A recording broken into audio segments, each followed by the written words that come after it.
पर खा। आर्यन ने पूछा कहाँ जा रहे हो? जेद बोला भाई आर्यन तुम जहाँ जाओगे मैं वहीं जाऊँगा, मैं अब से तुम्हारा अनुसरण करूँगा।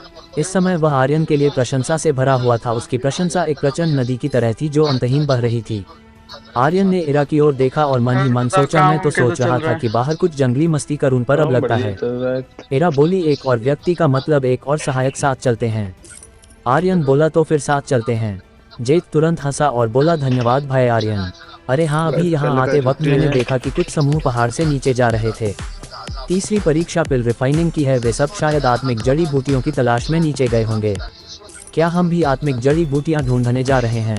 आर्यन बोला तुम सबको कैसे पता कि तीसरी परीक्षा क्या है? मुझे तो कुछ पता ही नहीं। जेद बोला भाई आर्यन मुझे भी यह उन दूतों से सुनने को मिला। मैंने ये भी सुना कि कल जो हुआ वह थोड़ा गंभीर था। मॉन्क एल्डर कल से वापस नहीं लौटा है, मुझे डर है कि कुछ होने वाला है। तो आर्यन ने आसमान की ओर देखा और उसे चिंता होने लगी। परी जी क्या तुम ठीक हो? देव मीनार में क्या हुआ? आर्यन को नहीं पता था। हालांकि उसे यकीन था कि देव मीनार एक साधारण संप्रदाय की तरह थी जिसमें हर तरह की साजिशें और योजनाएं भरी थीं। अब भले ही देव मीनार में कुछ हुआ हो, आर्यन कुछ नहीं कर सकता था। उसे तो ये भी नहीं पता था कि देव मीनार का दरवाज़ा कहाँ है। आर्यन बुदबुदाया और बोला चलो। तीनों पहाड़ से नीचे उतरे। इरा आगे आगे चल रही थी जबकि आर्यन और जेद पीछे पीछे। यंग मास्टर रैथन वो पहाड़ से नीचे आ रहे हैं। रैथन की आंखों में दुष्टता चमकी, उसने ठंडे स्वर में जवाब दिया ठीक है। मामला कैसा है? उस शिष्य ने कहा। खबर पहले ही फैल चुकी है।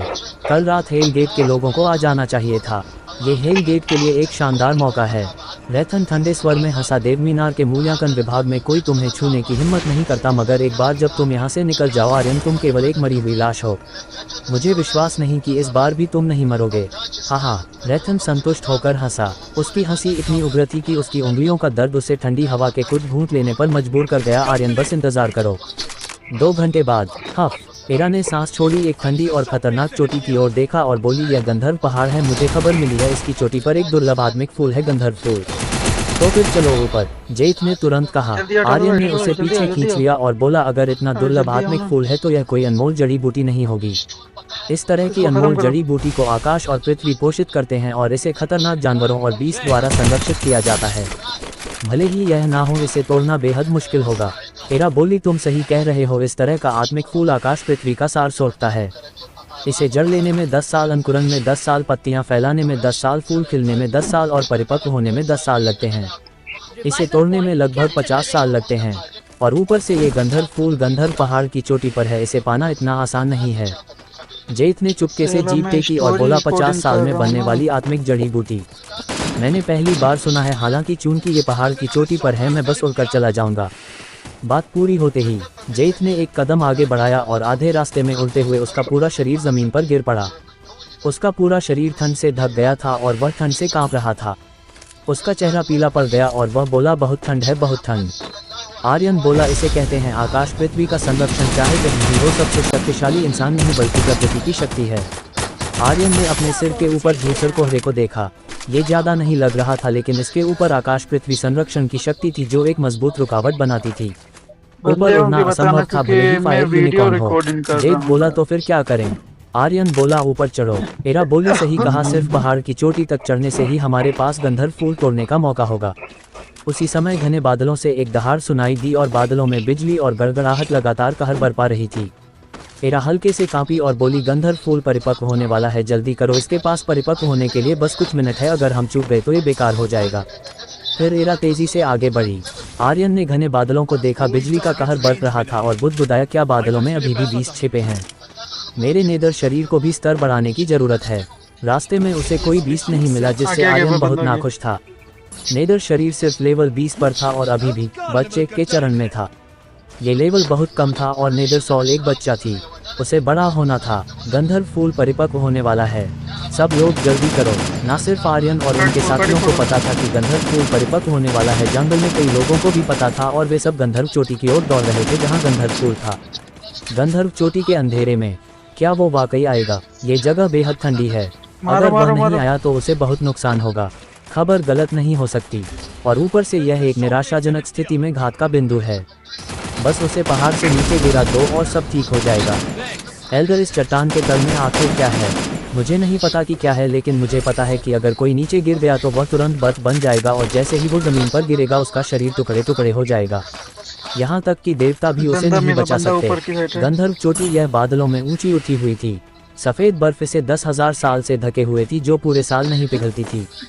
पहाड़ के तल में एक बेहद ठंडी जगह थी। यहाँ तक कि महाशक्तिशाली योद्धा भी इस जगह के पास जाने की हिम्मत नहीं करते थे, क्योंकि इसका तापमान किसी के रक्त वाहिकाओं में रक्तसार को जमा सकता था। यहाँ इसे मृत्यु क्षेत्र कहा जाता था। इसे शून्य बिंदु भी कहा जाता था। गंधर्व फूल की खबर रैथन ने फैलाई थी। एरा ने इसकी ठीक से जांच नहीं की थी और उसे उम्मीद नहीं थी कि ये सब एक जाल था, एक ऐसा जाल जो आर्यन के लिए बिछाया गया था। बस अगर वह आर्यन को मार सकता था तो रैथन कुछ भी कर गुजरता। इतनी ठंड, ये बहुत ज्यादा ठंड है। मुझे लगता है मेरी नसें जमने वाली हैं। जेथ ने अपने हाथ रगड़े। उसकी नाक से बर्फ के क्रिस्टल लटक रहे थे और उसकी बाहें भी पसीने से ढकी थीं। ना सिर्फ ठंड थी, ज्यादा महत्वपूर्ण बात आर्यन को लग रहा था कि उसकी शक्तियां भी जमने वाली है। ये बहुत अजीब था। चाहे कितनी भी ठंड हो, उनकी शक्तियों के साथ इतनी ठंड नहीं होनी चाहिए थी। ठंडी हवा एक ब्लेड की तरह थी, लहरों में बह रही थी। हर कदम आगे बढ़ना बेहद मुश्किल था और पूरा शरीर जमकर कठोर हो गया था। इसे सहन करना असंभव था। ऐसा नहीं चलेगा। एरा ने आर्यन की ओर देखा और बोली, हमारी गति बहुत धीमी है। अगर हम ऐसे ही धीमे चलते रहे तो हम सब यहाँ मर जाएंगे। जेथ तुरंत पीछे हट गया और बोला, भाई आर्यन, मुझे लगता है हमें भूल जाना चाहिए। हम और आगे नहीं जा सकते, ये बहुत ठंडा है। उसका शरीर लगातार कांप रहा था। यहाँ उच्च स्तर की साधना पूरी तरह से बेकार थी। आर्यन को भी इसका एहसास था, लेकिन क्योंकि वह यहाँ आ चुका था और ये एक मिशन था, उसे इसे पूरा करना था। फिर उसने कहा, तुम दोनों नीचे जाओ, मैं गंधर्व फूल तोड़ लूंगा। एरा बोली, यह बहुत खतरनाक है। पता नहीं पहाड़ की चोटी तक पहुँचने में कितना समय लगेगा। हमें ये भी नहीं पता कि चोटी पर क्या है। चलें। वह अब ऊपर नहीं जाना चाहती थी। न सिर्फ वो, बल्कि गंधर्व फूल के लिए आए सभी लोग पीछे हट गए थे। ये गंधर्व चोटी बिल्कुल इंसानों के रहने लायक जगह नहीं थी। ये बहुत खतरनाक था। जेथ बोला, भाई आर्यन, पहले नीचे चलते हैं। एक फूल के लिए क्यों जान देनी। आर्यन हार मानना नहीं चाहता था। वहाँ ऊपर निश्चित रूप से कुछ अजीब था। शायद कोई दुर्लभ आत्मिक खजाना था और आर्यन के स्वभाव के अनुसार वह इसे छोड़ना नहीं चाहता था। तुम लोग नीचे जाओ, मैं ठीक रहूंगा। जल्दी करो, समय बर्बाद मत करो। आर्यन ने जेथ को देखा, जो अब और सहन नहीं कर पा रहा था। उसके होंठ फट रहे थे और अगर वह नीचे नहीं गया तो वह वाकई यहाँ मर सकता था। जेथ ने अब और मनाने की कोशिश नहीं की। वो वाकई अब और नहीं सह सकता था और बोला, भाई आर्यन, सावधान रहना। एरा ने भी याद दिलाया, सावधान रहना। फिर दोनों जल्दी से पहाड़ से नीचे चले गए। अब आर्यन ने एक भारी सांस छोड़ी। उसका दिमाग डूब गया और वह मन में जोर से चिल्लाया, मैग्मा की शक्ति खोलो। धड़ाम। अपनी काल ऊर्जा को जलाकर आर्यन ने जबरन मैग्मा शक्ति को सक्रिय किया, लेकिन यहाँ उसके शरीर पर कोई मैग्मा नहीं था, सिर्फ सफेद भाप थी जो वाष्पित हो रही थी। तापमान बहुत कम है, यहाँ तक कि मैग्मा शक्ति भी जम गई। असामान्य रूप से कम तापमान। आर्यन ने मन में बुदबुदाया। फिर उसने अपना शरीर घुमाया और बोला, जल्दी। हालांकि मैग्मा शक्ति पूरी तरह से नहीं निकल पाई, फिर भी आर्यन का शरीर तापमान बनाए रख सकता था। उसे पहले जैसा जमने का एहसास नहीं हो रहा था। लेकिन आर्यन को जल्दी से गंधर्व फूल हासिल करना था, वरना मैग्मा शक्ति का तापमान भी इसे सहन नहीं कर पाएगा। वह पूरी ताकत से पहाड़ की चोटी की ओर दौड़ा। घने बर्फ के बीच एक जोड़ी आंखें चमक रही थीं और वह धीरे से बोला, आखिरकार वो आ गए। हूहू। आर्यन की सांसें कुछ जल्दबाज थीं। यहाँ की हवा जैसे जम गई थी।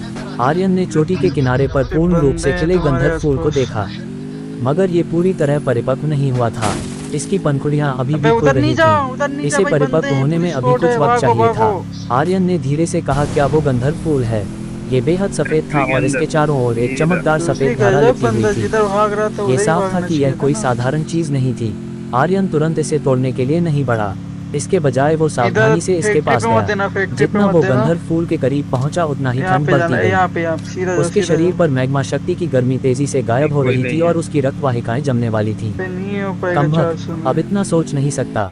ऐसे ही चलता रहा तो मैं वाकई जमकर मर जाऊंगा। इस वक्त आर्यन को जो एहसास हो रहा था वो ये था कि अगर वो पेशाब करता तो वो तुरंत उसके छोटे भाई पर जम जाता। पेशाब की बात छोड़ो, अगर वह मलत्याग करता तो उसका गुलदस्ता भी जम जाता और वह बाहर नहीं निकाल पाता। ऐसे समय में सिर्फ एक शब्द था, तेज। आर्यन ने गंधर्व फूल के आसपास के खतरों की परवाह नहीं की और इसे पकड़ने के लिए आगे बढ़ा। उसी समय घने बर्फ से अचानक एक समूह लोग बाहर निकले। उनके कपड़े आर्यन को बहुत परिचित लगे, हेलगेट के कपड़े। आर्यन, मर। हा। अगुआ व्यक्ति ने अपनी तलवार से वार किया। हालांकि उनकी शक्तियां सीमित थी, वे पूरी तरह जमे और खोए नहीं थे।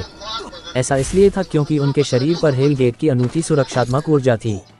यही कारण था कि वे इतने लंबे समय तक यहाँ छिपे रह सके।